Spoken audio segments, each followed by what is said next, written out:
se nós formos olhar no Evangelho, existia também, além dos fariseus, dos saduceus, dos helenistas, existia também uma seita que era dos herodianos. Nós vemos que, eu não sei que Herodes que é agora, mas acho que não é esse Herodes propriamente, né, que mandou construir ou reformar o templo. Esse último templo que foi destruído, na verdade, não era o templo de Salomão, era o templo de Herodes. E Herodes, esse Herodes, eu não sei que tem a linhagem dos Herodes, eu não sei explicar qual que é, ele, para agradar ao povo judeu, ele construiu esse templo, e terminou de construir esse templo. Esse templo era maravilhoso. Ele fez um templo muito rico. Não era o templo de Salomão, né, que havia sido destruído também, era o templo de Herodes. E Herodes, então, era bem visto, era bem quisto dos judeus, tanto que existia até uma seita chamada dos herodianos, que era político-religioso. Era do lado de Herodes, mas também seguiam a lei.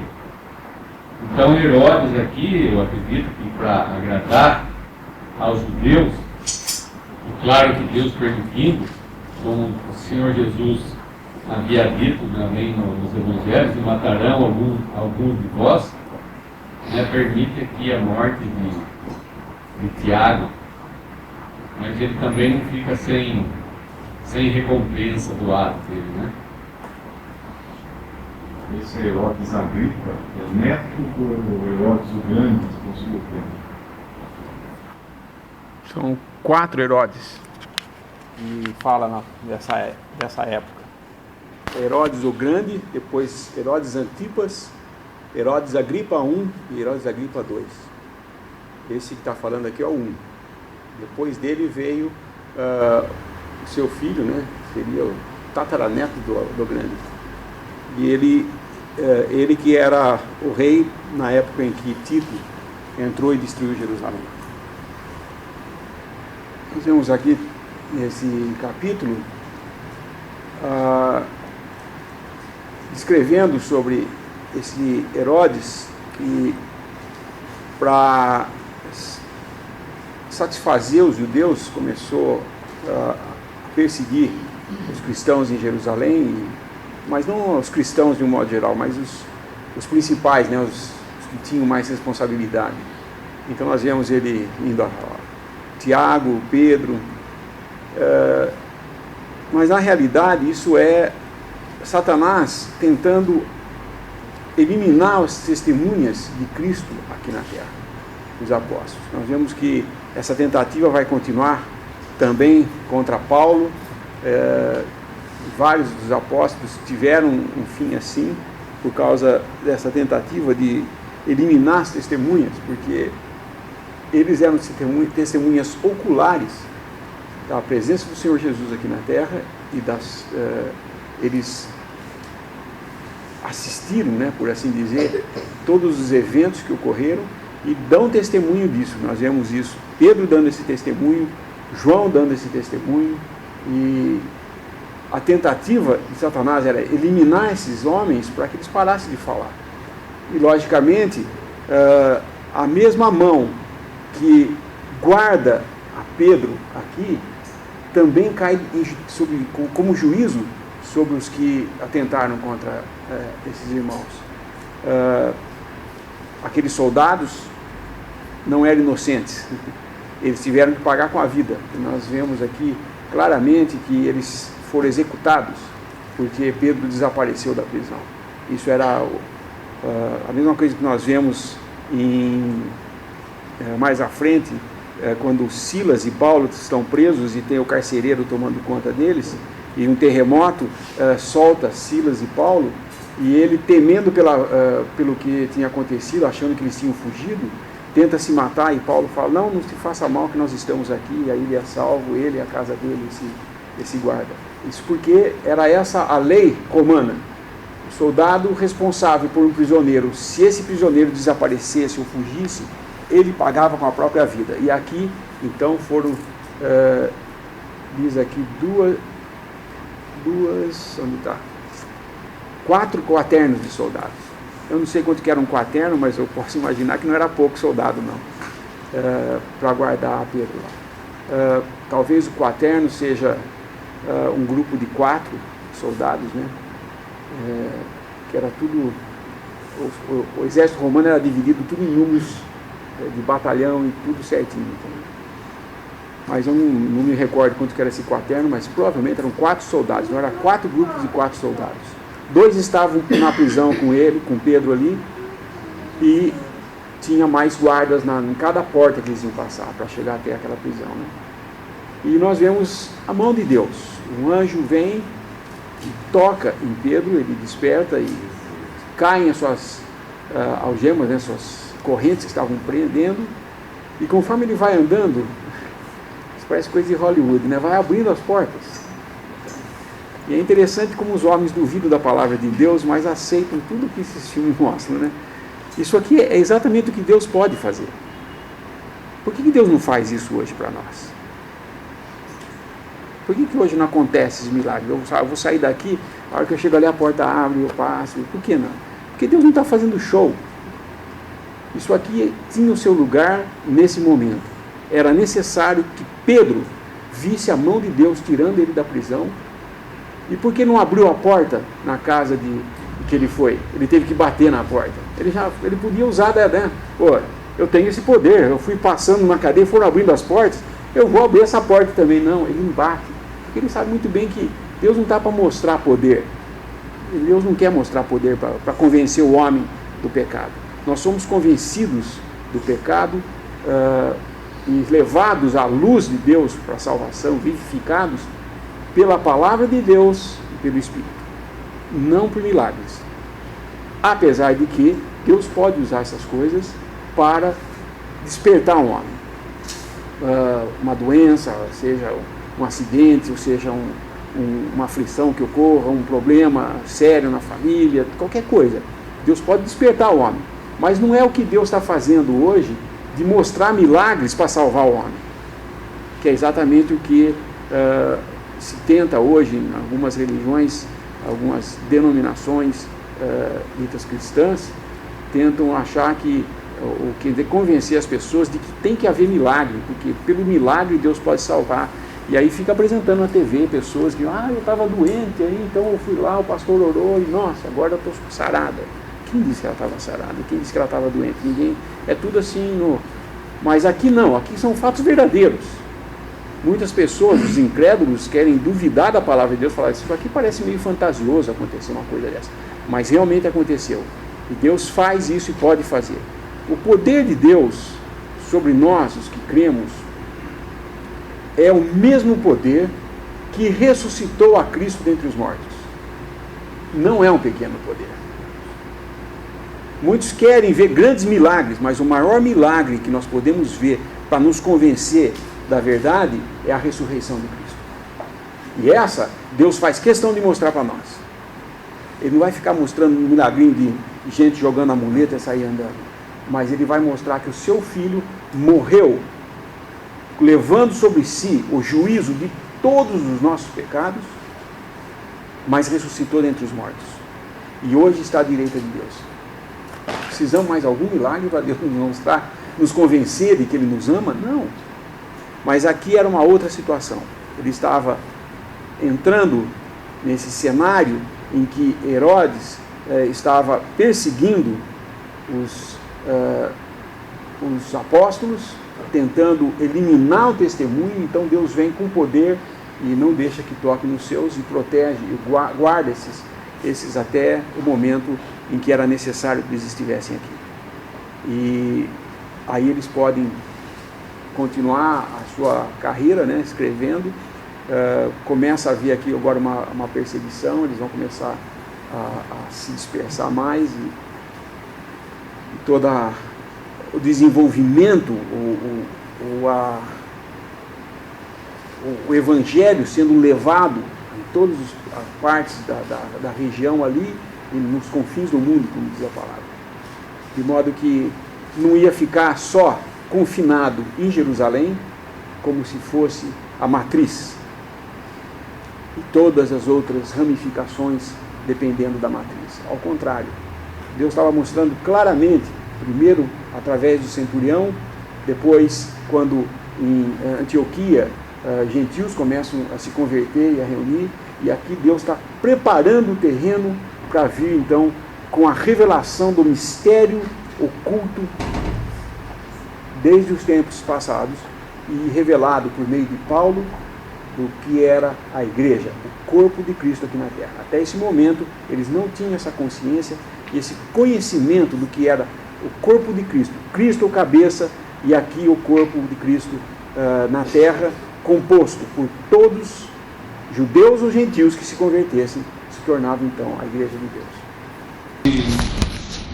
E nos livra de determinadas circunstâncias. E às vezes ele age em graça. E ele não nos livra das circunstâncias, mas ele fortalece a nossa fé para seguirmos. Como Paulo orou 3 vezes e o Senhor disse: a minha graça te basta. Ele teve que passar pela circunstância, não foi tirado aquele espinho da carne dele. Eu estava pensando, por que Tiago, irmão de João, foi morto e Pedro não? Estava pensando também em relação às nossas circunstâncias. Será que não existia, uma vez, no velório de um irmão, já está com o Senhor, um outro irmão veio para mim e falou assim: Pizzi, o Senhor pode curar ou pode ressuscitar. Então, ele podia ter curado esse irmão que hoje está com o Senhor, mas nós sabemos que esse irmão, por crer no Senhor Jesus, ser salvo, ter a nova vida, ter o Espírito Santo, ele vai ser ressurreto, ele vai ser ressuscitado. Então aprove a Deus que Tiago fosse morto, mas esse nós vamos encontrar. Eu penso em relação às nossas circunstâncias também. Às vezes passamos por circunstâncias difíceis, seja qual área da vida for, qual esfera de autoridade seja, ou pode ser na Assembleia, a Assembleia mesmo passando por seus exercícios, coletivamente, mas nós também individualmente podemos estar passando por exercícios, cada um sabe aqui, no nosso trabalho, passando por exercício, na escola, do governo civil, temos que nos submeter aos governos, e às vezes isso é irmãos que sofrem muito por causa disso, sofrem perseguições por causa do nome do Senhor. Então, em relação às nossas circunstâncias também, né? Mas Deus é poderoso, esse Deus que todo aquele que crê no Senhor Jesus como seu único e suficiente Salvador pode chamar de Pai, pelos méritos desse homem que nos ama, é vivo hoje, está sentado à direita de Deus, como nós cantamos, cuja face nós iremos ver, em cuja presença nós vamos estar, nós podemos ser livrados ou não dessa circunstância. A Assembleia também pode ser livrada ou não da circunstância. É bem interessante ver a igreja reunida por uma circunstância, talvez uma circunstância específica, que era a prisão de Pedro. Tiago poderia ser livrado? Poderia, porque Deus é o mesmo. Nós poderíamos ser livrados das circunstâncias? Poderíamos. Mas havia algo que a igreja, nesse momento aqui, estava aprendendo e estava vivenciando também. E Pedro também, passando por esses exercícios, tendo seus exercícios de fé, a igreja tendo seus desejos, no caso o desejo de ver Pedro libertado, seu exercício de fé também. Mas uma coisa que passa é que Versículo 5 fala que a igreja fazia contínua oração por ele. Por quem? Por Pedro. A Deus. A igreja fazia contínua oração por Pedro a Deus. E às vezes a gente faz orações continuamente por determinados assuntos também. Esse é um assunto que sempre vem à tona nas reuniões e é bom ser lembrado. Porque às vezes nós temos o desejo, só que a fé não acompanha esse desejo. E é uma constatação aqui nessa passagem, porque quando Rod ouve a voz de Pedro, no versículo 14, conhecendo a voz de Pedro, de alegria não abriu a porta. De alegria. Agora, os irmãos que estavam reunidos orando por causa de Pedro não vão abrir a porta, não por alegria, por causa da fé não ter acompanhado aquele desejo que eles tinham de ver Pedro solto. É muito interessante. Às vezes nós oramos por algo, tempo, às vezes anos, e de repente o Senhor faz, e você fala, poxa, mas será que foi Deus mesmo? Foi. Então e aqui, quando eles vão, no versículo 16, mas Pedro perseverava em bater, e quando abriram, viram-no e se espantaram. Eles estavam orando por causa desse assunto. Quando vê Pedro, eles se espantam. Então é interessante ver a fé, às vezes ela não acompanha os desejos, né? Ela não toma posse, fala, o Senhor vai fazer. Se essa circunstância para mim, eu vou ter que atravessar ela, o Senhor vai cuidar de mim. Ele pode me livrar das circunstâncias? Pode. E quando Ele me livra das circunstâncias, a fé toma posse e fala, foi o Senhor que me livrou. Então é bem encorajador e ao mesmo tempo nos exorta, né? Nos nossos exercícios, sejam eles coletivos, digo eu, nas orações da Assembleia, que são importantes, né? Onde a Assembleia coloca os assuntos e ora por assuntos determinados. É importante, inclusive, nós estarmos os irmãos sempre nos exortam nesse sentido, nós estarmos nas reuniões de oração, porque é a Assembleia orando, né? É um caráter diferente. Mas eu oro em casa. E é ótimo isso. Ou às vezes as pessoas falam para mim assim, mas você só ora quando você está precisando. E às vezes eles têm razão, é verdade isso, mas Deus ouve ainda assim. Graças a Deus. Então, existem as orações individuais, existem, devo. Às vezes eu falho nisso, eu falo com o Senhor sobre isso. Se eu tenho orado pouco, muito Ele sabe. Existem as orações familiares, onde a família em si se reúne para um determinado assunto, nós estamos passando por algum exercício mais forte, uma circunstância, existe lugar também. Mas nós vemos também a igreja reunida, né? Aqui no caso vemos os irmãos reunidos na casa da mãe de João Marcos, e é o que a Assembleia, seguindo esses exemplos, esses princípios, faz aqui, no caso aqui em Limeira, às quartas-feiras. E é algo importante. E nós temos inúmeros exemplos em que nós vemos o Senhor respondendo às orações, ou nos conformando, quer dizer, conformando os nossos pensamentos aos seus pensamentos, aos pensamentos de Deus, e nós temos paz com isso. Passamos ou não pelas circunstâncias, segundo Ele que tem poder de nos livrar ou não das circunstâncias. Acharmos misericórdia ou graça para passarmos por essas circunstâncias. Então queria enfatizar também esse ponto, no sentido, ele podia ter livrado Tiago, podia ter livrado Tiago, o irmão de João, podia. Pedro poderia ter sido morto? Poderia. E, no entanto, nos propósitos de Deus, nós vemos duas circunstâncias, duas situações diferentes. Nós vemos a igreja reunida em oração para um propósito específico. Vemos uma pessoa que por alegria não abre a porta, e depois vários irmãos não abrindo a porta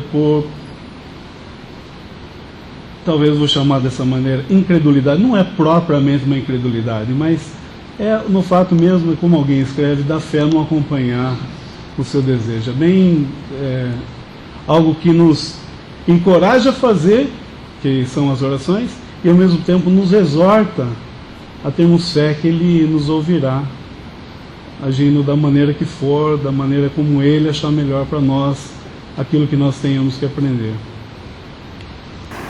Nessa assembleia reunida, estava orando pelo quê? Se era por Pedro, é para que ele fosse libertado, eu creio, né? Imagino quantos naquela assembleia se dirigiu a Deus, falando, livre ele das cadeias e tal. Mas quando acontece, eles se espantam. Isso que o irmão está falando. Oraram por isso? Espantar pelo quê? Porque Deus fez o que se orou? Mas é exatamente isso que acontece. Muitas vezes nós oramos a Deus, e quando acontece, que a gente fala, nossa, não é que Deus fez mesmo? A gente se espanta com isso, porque não é incredulidade, mas fé pequena, eu posso dizer, é a quantidade de fé que se tem. Não é que não tenha fé, você tem fé porque você está orando, mas é uma fé assim, não é aquela fé, porque eles, no momento em que eles viram que a menina falou, Pedro está lá fora, por que nós estávamos orando aqui? Para que ele, aleluia, aconteceu, graças a Deus, e já abri a porta. Não, deve ser um anjo dele, não é possível que nossa oração foi respondida. Nós somos assim. Agora, esse ponto que o irmão tocou é muito importante, nós entendemos oração. Existe a oração individual, essa oração em que você, sozinho no seu quarto, se ajoelha e ora a Deus. Existe a oração familiar, se não existe, deve existir, seria uma boa prática, a família orar como um todo, o marido e mulher orarem juntos os dois. E existe a reunião coletiva da Assembleia. Essa reunião, com o propósito de orar, é que é importante. E não é orar por várias coisas. Então é por isso que é anunciado antes, né? Antes de a gente começar a reunião de oração, o irmão fala, vamos orar por tal coisa, tal assunto. O que nós vemos exatamente é que a frequência é baixa nessas reuniões e muitas vezes nós nem assunto temos para orar, de tanta fraqueza em que nós nos encontramos. Mas não precisamos nos espantar, não, porque é isso mesmo que a gente sabe que é a tendência, e mesmo assim Deus vai responder. E nós vamos continuar nos espantando quando vemos a resposta de Deus às nossas orações coletivas. Quem eu gostaria de ser nessa história, né? É interessante pensar isso. Quem eu gostaria de ser aqui nesse relato? Certamente não Herodes, né? Porque esse é o que se dá mal aqui no final. E não só por ele ter se dado mal, mas porque Herodes tem uma vida de uma só dimensão. A esfera em que Herodes pode atuar é na terra só. Tanto é que ele está todo ocupado aqui com assuntos do seu governo. No versículo 20, estava irritado com os de Tiro e de Sidom, mas estes, vindo de comum acordo ter com ele, obtendo a amizade de Blasto, que era o camarista do rei, pediam paz, porquanto o seu país se abastecia do país do rei. Então ele está ali cuidando dos afazeres do seu governo, e tem uma dimensão só, o acesso de Herodes. Por onde Herodes circula? O mundo, só isso. Talvez eu quisesse ser também esses irmãos orando, né? Mas já ficou tão claro que eles erraram ali no sentido de pouca fé, embora tenham acertado no sentido de se reunirem para orar. Talvez eu quisesse ser a menina que ficou tão alegre de ser a primeira de poder anunciar a soltura de Pedro, mas certamente depois disso ela ficou frustrada, porque ela não encontrou resposta naqueles que estavam orando, né? É como aquela história que a gente costuma contar da menininha, que os aldeões saíram para orar por chuva, e a menininha levou o guarda-chuva, foram lá para o campo, E todos riram dela no caminho para o campo. E ela foi a única que voltou seca para casa. Então a falta de fé também poderia ser um problema aqui. Mas na verdade eu acho que qualquer um aqui iria querer ser Pedro.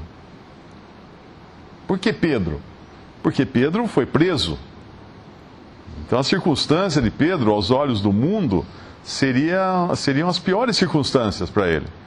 Ele foi preso, foi enjaulado, foi colocado algemas nas suas mãos, num calabouço, com 2 soldados, um de cada lado, mais soldados guardando a saída. Pedro estava preso. Mas se nós analisarmos do ponto de vista da esfera céu e terra, Pedro foi o privilegiado de ter dado um passeio com o Senhor.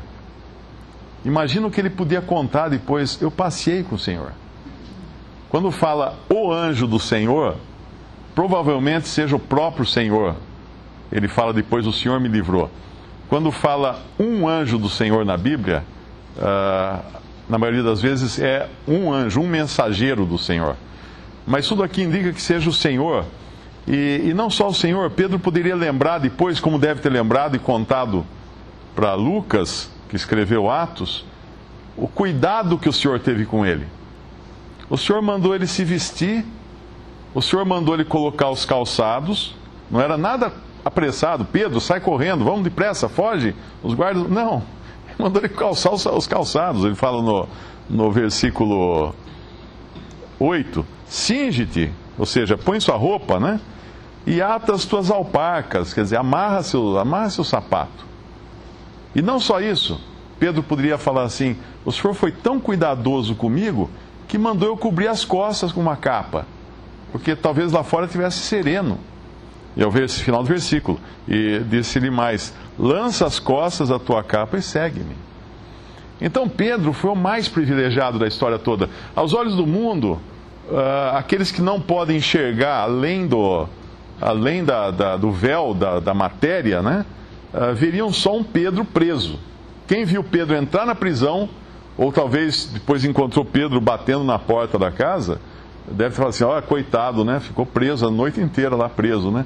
Mas quem pudesse ver o que estava acontecendo naqueles momentos, teria invejado Pedro.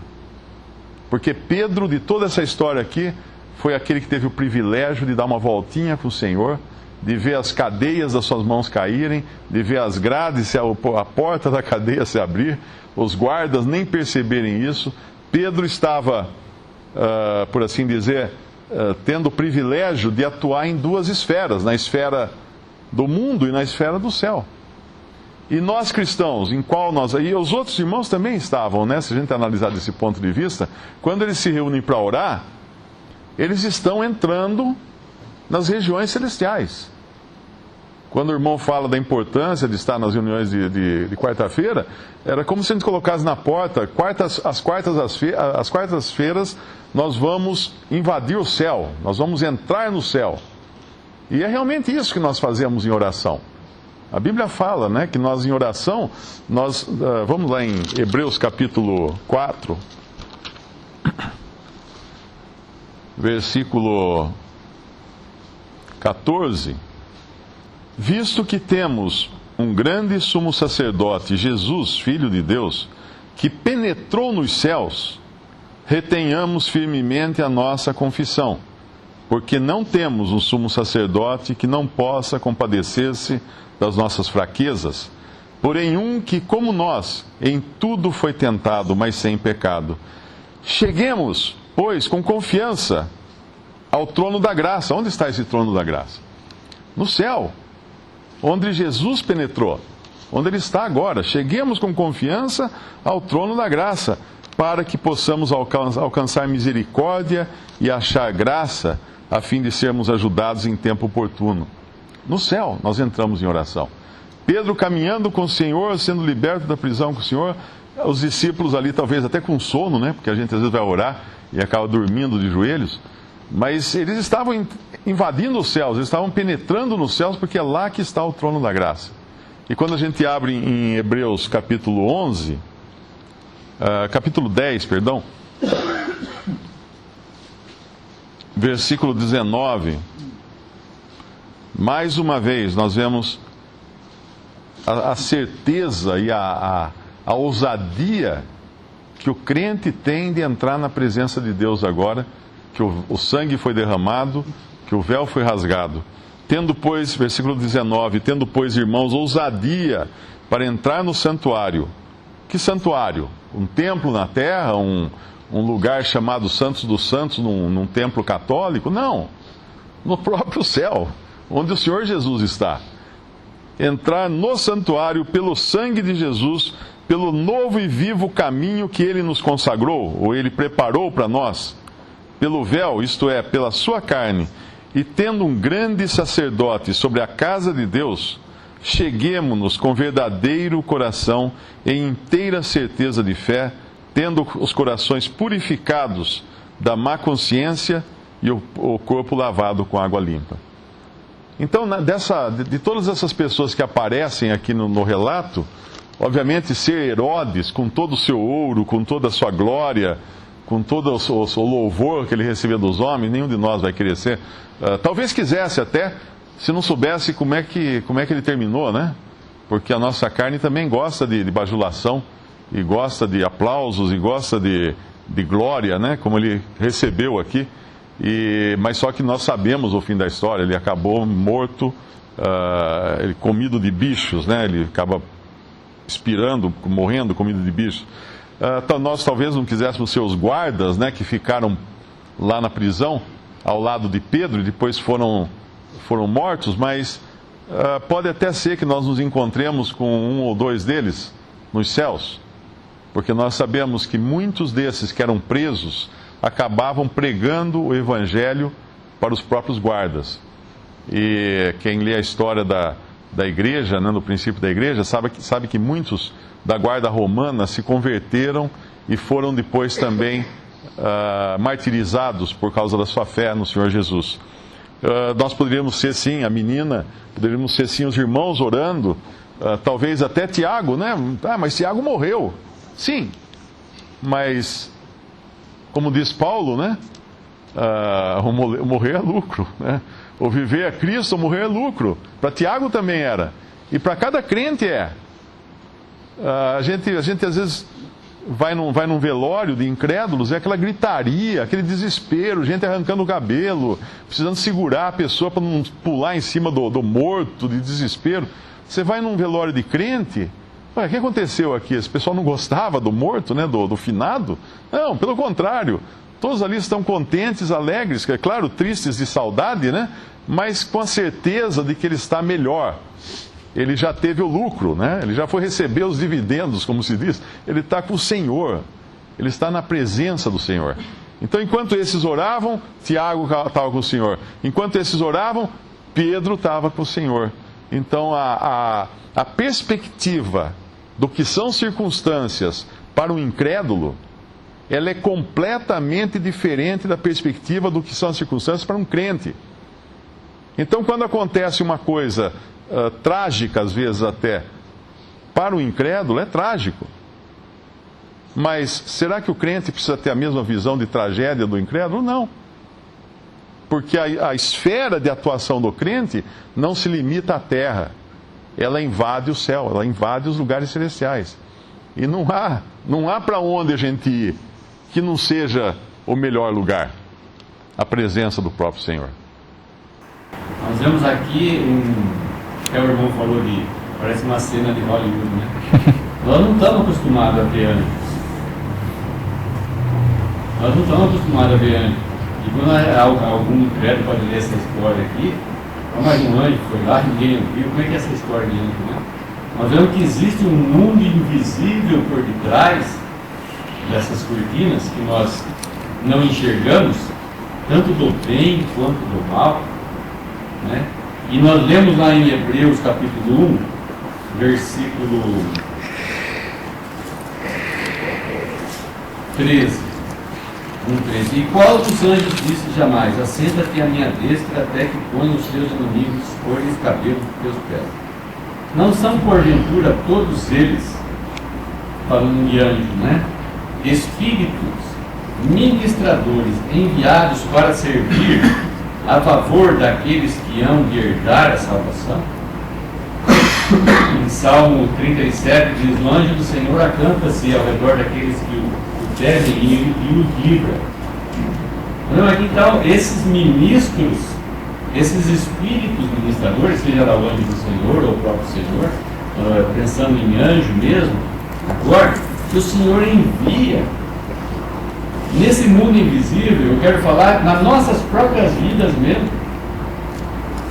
Às vezes a gente não está sentindo cair as algemas das mãos, às vezes a gente não está, mas o anjo, esse espírito ministrador que Deus ordenou para que tomasse conta também os crentes, a favor, que Ele está cuidando dos crentes, da vida dos crentes, às vezes nós não enxergamos. Né? Pedro só foi dar conta na hora que ele abriu os olhos, mas o Senhor estava fazendo tudo aquilo. E Deus está fazendo muitas coisas nas nossas vidas, né? Nós não estamos enxergando. Nós não estamos enxergando. Mas está lá o anjo. O anjo está lá e está cuidando de nós, né? Enviados pelo Senhor, cuidando das nossas vidas.